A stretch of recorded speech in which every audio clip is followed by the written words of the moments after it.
चौपाटी में उसी जगह बैठकर नाम जप कर रहे थे। वह व्यक्ति आया, उसने प्रणाम किया, दिव्य रूप था उसका, और उसने कहा कि मैं योनि से मुक्त होकर अब स्वर्ग को जा रहा हूँ। विमान में बैठकर चला गया।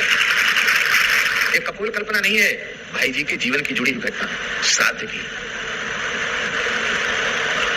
हम आपको क्या कहें, पता नहीं कितनी घटनाएं ऐसी। एक वृंदावन की घटना, एक वैश्य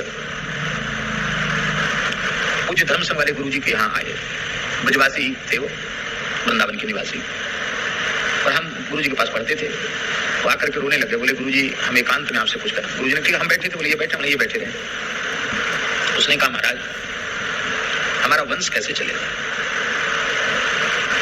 खूब इलाज करा चुके हैं, हमारी पत्नी के गर्भ ठहरता ही नहीं, गर्भ ठहरता है फिर गर्भ स्राव हो जाता है। खूब इलाज भी करा लिया, सब कुछ करा लिया, पूजा पाठ भी करा लिया, कोई फायदा नहीं। तो गुरुजी ने बड़े ध्यान से सुना, सुन करके फिर थोड़ी देर ऐसे बैठे रहे। फिर उन्होंने कहा कि तुम्हारे पितृगण बहुत रुष्ट हैं, संतति में बाधा पितरों की रोष से आती है। तुम प्रत्येक अमावस्या को श्राद्ध तर्पण और श्राद्ध अवश्य करो, प्रत्येक अमावस्या को, और ब्राह्मण को भोजन कराओ। 1 वर्ष के भीतर और भगवान की दया से, बिहारी जी की दया से तुम्हारा काम हो जाएगा। उसने कहा महाराज जी हमारे संप्रदाय में तो हम लोग ये सब मानते नहीं है। तो गुरुजी थोड़ी नाराज हो गए, बोले तुमको समाधान चाहिए कि नहीं? यहाँ समाधान तो चाहिए। तो बोले जनेऊ भी पहनो, चोटी भी रखाओ, कंठी बांधे तो अच्छी बात है, क्योंकि पहले कर्म का अधिकार तो हमें प्राप्त हो गए। और मेरे सामने की घटना है, गुरुजी ने एक ब्राह्मण को नियुक्त किया, और जब किया आज उनके परिवार में खूब संतति है, खूब भरा पूरा। कर्म का लोप मत करो। ब्राह्मणों के लिए भी हमारी बड़ी विनम्र प्रार्थना है।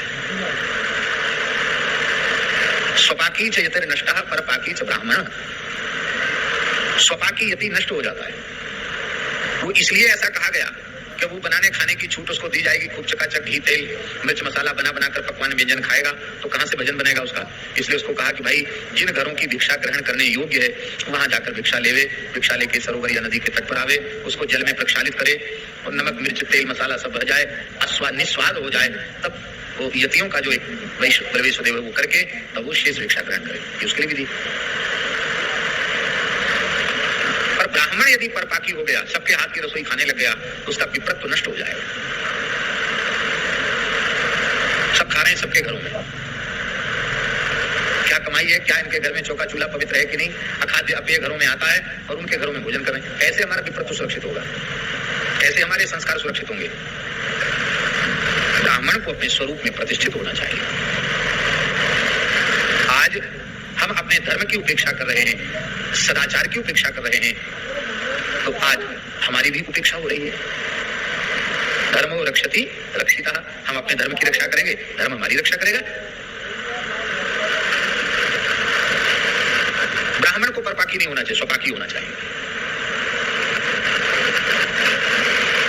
अब रही श्राद्ध की बात, बहुत ध्यान से सुने। यद्यपि लाइव कथा इस तरह की बातें कही नहीं जाती हैं, फिर भी कह रहे हैं, क्योंकि इन सब बातों को अब न कोई सोचने वाला है प्रायः, न कोई सुनने वाला है। फिर भी कोई एक व्यक्ति भी यदि स्वीकार करेगा तो उससे धर्म की रक्षा हो जाएगी। एक व्यक्ति के मन में भी ये संस्कार जगेंगे, उससे धर्म संरक्षित होगा। जिस ब्राह्मण को श्राद्ध में निमंत्रित किया जाए, एक दिन पूर्व निमंत्रित करना चाहिए। उस ब्राह्मण को एक दिन पूर्व रात्रि का भोजन त्याग देना चाहिए, क्योंकि पितरों का पितृकर्म के निमंत्रण के लिए पितरों की आत्मा, पितरों की चेतना उसमें प्रविष्ट हो जाती ब्राह्मण में। अब वो पितृरूपी ही हो जाता है। श्राद्धे कुर्यान्न विस्तरम, श्राद्ध में विस्तार नहीं करना चाहिए। एक ब्राह्मण या 3 ब्राह्मण, इससे अधिक जीवाना नहीं चाहिए। सुपात्र ब्राह्मण उपलब्ध न हुए तो यहाँ तक विधि है, अपना पुत्र यदि सुपात्र ब्राह्मण का है और दूसरा उतना सुपात्र नहीं, उसको संकल्प करके पका दो। वो भी उपलब्ध नहीं, स्वयं के लिए संकल्प करके श्राद्ध कर लो, पालो, उससे भी तृप्ति हो जाएगी। पर श्राद्ध में अपात्र को भोजन नहीं कराना, सुपात्र को भोजन कराना। पात्र की परिभाषा क्या है? आप ग्रंथों को पढ़िए, देखिए तो सब बात आपकी समझ में आ जाएगी। पात्र की परिभाषा क्या है? तो उस ब्राह्मण में पितृगणों का निवास हो गया। अब उसको एक दिन पहले से ही संयम सदाचार का पालन करना चाहिए, स्त्री का स्पर्श नहीं करना चाहिए। दूसरे दिन वह निमंत्रित होकर के पहुंचे तो द्वार पर ही उसका पाद प्रक्षालन होना चाहिए।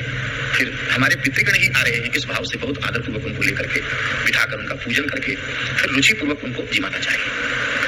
वस्त्र तांबूल दक्षिणा आदि देनी चाहिए।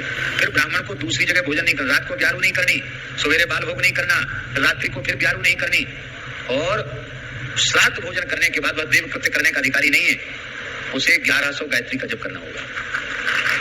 एक बार श्राद्ध खा के 1100 गायत्री जपे, तब दूसरे दिन पुनः वह पवित्र होगा। पुनर्भोजन कर लिया श्राद्ध में तो श्राद्धकर्ता का श्राद्ध तो नष्ट हो ही जाएगा, ब्राह्मण को भी भयंकर पाप लगेगा दोबारा भोजन कर लिया तो। और कहीं प्रजोत्पत्ति के कार्य में लग गया तो पितृगणों को शुक्र में निवास करना पड़ता है, वो शाप देते हैं। इसलिए बहुत उत्तम पक्ष है कि पवित्र ब्राह्मण को श्राद्ध में एक दिन पूर्व अपने घर पर ही निमंत्रित करे, उनको वही विश्राम करावे, दूसरे दिन विधिवत श्राद्ध तर्पण आदि करके उनको भोजन करावे, और इतनी दक्षिणा दे कि उन बेचारों को लालच के कारण फिर इधर उधर अपनी प्रवृत्ति को चलाने के लिए कि चलो कोई बात नहीं, करे दिन आ गए हैं, श्राद्ध के दिन आ गए, चलो 10 न्योते हो गए तो कम से कम 100 रुपए भी दक्षिणा होगा तो 1000 रुपया हो जाएगा। ऐसा सोचते बेचारे, क्या करें, गरीब है तो सोचते हैं 100 रुपए भी मिलेगा तो 1000 रुपए हो जाएगा, चक्की चूल्हे का कुछ विघ्न बाधा शांत होगी। इतना अधिक सत्कार सम्मान करो कि उस ब्राह्मण को किसी दूसरे के यहाँ खाने की इच्छा ही उत्पन्न, इसलिए इतना भोजन कराया जाता श्राद्ध में कि उसको इतना तृप्त होके खा ले कि ब्यारू तो कर ही न सके, और दूसरे दिन भी उसको बाल भोग करने की इच्छा न हो, फिर राजभोग करे, दोपहर का भोजन करे। श्राद्ध का बड़ा भारी महात्म्य है। नाम नहीं हम लेंगे, एक विप्र को एक महात्मा ने ही श्राद्ध की तिथि पितृपक्ष था तो उसने कहा, महात्मा ने ही कहा क्या वो तो कोई नहीं, आप खा लीजिए श्राद्ध।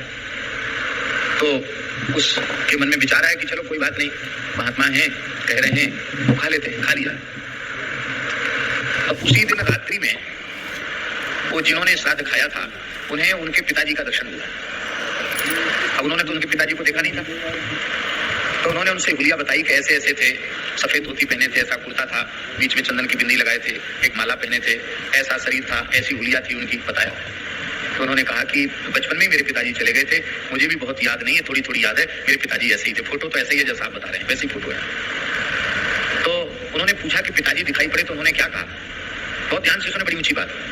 तो बोले, पिताजी ने कहा कि आज के श्राद्ध कर्म से और श्राद्ध भोजन से हम अत्यंत तृप्त हुए हैं, हम अत्यंत संतुष्ट हुए हैं। यह बात उन्होंने प्रसन्न होकर के कही। यही है पितृगणों की प्रसन्नता।